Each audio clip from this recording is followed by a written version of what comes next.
Channel अवरब्राइट education में आपका स्वागत है। जैसा कि मैं अमरेंद्र पांडे आपके लिए इस एपी के इस सवाल को लेकर आया हूँ। 1 से लेकर के 6 तक पिछले वीडियो में सवाल बन गए हैं। मैं 7वां सवाल आपके लिए लेकर आया हूँ। यदि आपने पिछले सवाल को मिस किया होगा तो उसका लिंक हम इस डिस्क्रिप्शन बॉक्स में डाल देंगे। अब आइए चलते हैं एक्सरसाइज 5.2 के मैं आपके लिए मेन सवाल लेकर आ रहा हूँ, मेन क्वेश्चन लेकर आ रहा हूँ, क्योंकि हाई स्कूल के तैयारी के लिए अब आपके पास बहुत ज़्यादा समय नहीं है। यदि अभी नहीं तो कभी नहीं, बस वैसे ही सवाल को हम लेकर आ रहे हैं जो आपके एग्जाम में बिल्कुल पूछेंगे ऐसे सवाल को ही हम आपके सामने लेकर आ रहे हैं। ये 7वां सवाल एक्सरसाइज 5.2 का है, क्योंकि अब हाई स्कूल की तैयारी के लिए महज आपके पास 3 माह समय है। 3 माह क्या, 2 माह ही कहिए। नवंबर, दिसंबर, जनवरी, फरवरी में आपका एग्जाम होता है। तो नवंबर और दिसंबर तैयारी के लिए और जनवरी प्रैक्टिस के लिए 1 महीना प्रैक्टिस भी तो करनी पड़ेगी प्यारे बच्चों। इसलिए आइए चलते हैं इस सवाल की ओर। उस एपी का 31वां पद ज्ञात कीजिए। उस एपी का 31वां पद ज्ञात कीजिए जिसका 11वां पद 38 और 16वां पद 73 है। उस एपी का 31वां पद ज्ञात करना है आपको।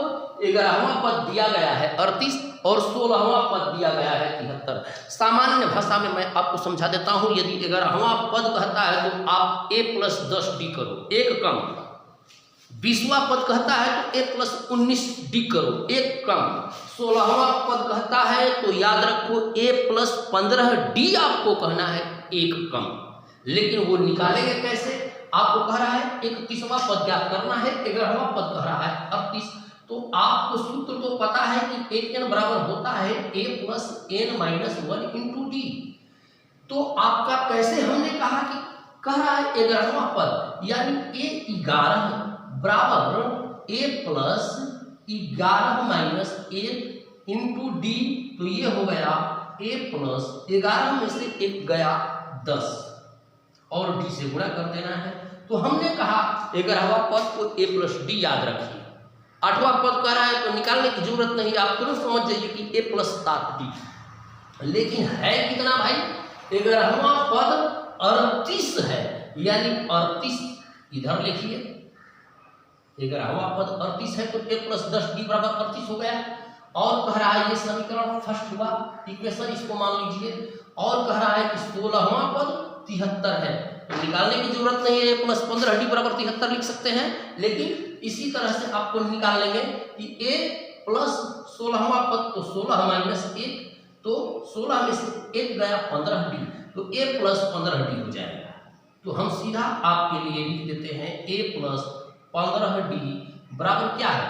73 है। ये समीकरण आपका सेकंड हो गया।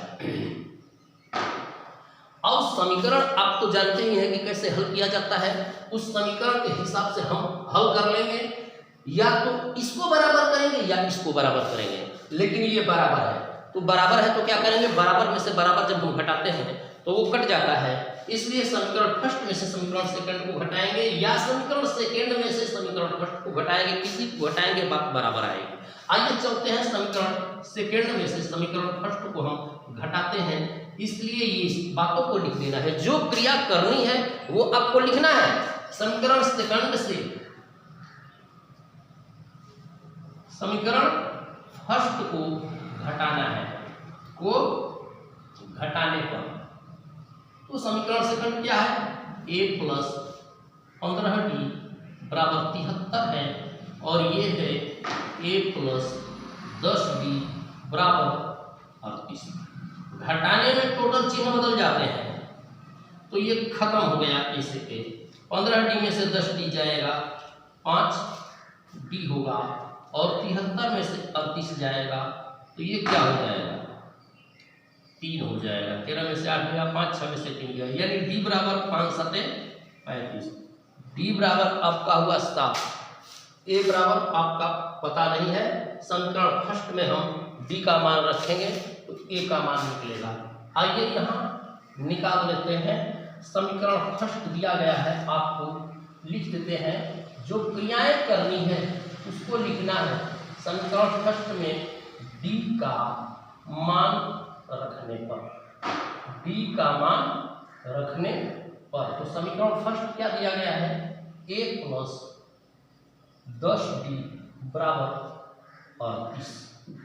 तो a प्लस 10 गुणे d का मान आपको 7 दिया गया है 38, तो a प्लस 70 हुआ बराबर हुआ 38।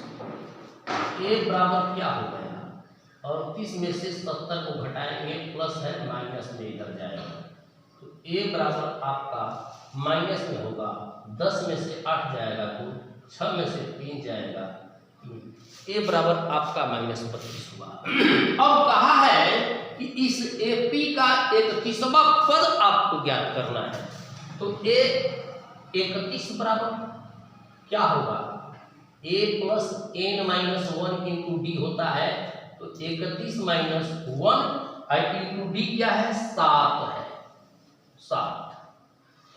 तो a बराबर क्या है, -32 है, और 31 में से 1 घटेगा 30, और 30 तक 210, तो 210 में से 32 घटाना है क्योंकि -32 है, तो कितना हो जाएगा, 210 में से 32 घटेगा तो ये मांगेगा, 10 में से 2 जाएगा 8, पुनः ये दे दिया तो ये हो गया 0, ये मांगेगा, 10 में से 3 जाएगा 7, और ये हो गया 1, यानी आपका 131 बराबर हो गया 178। यही पूछा है 31वां पद। तो ये सवाल रहा, ये क्वेश्चंस रहा। यदि अभी तक आपने चैनल को सब्सक्राइब नहीं किया है तो सब्सक्राइब करें, लाइक करें, शेयर करें और कमेंट करना बिल्कुल ना भूलें। समय अब नहीं है आपके पास, समय बहुत कम है, कम समय में आपको अधिक से अधिक लाभ उठाना है। अब समय नहीं है, कम समय में ही आपको ज़्यादा लाभ अर्जित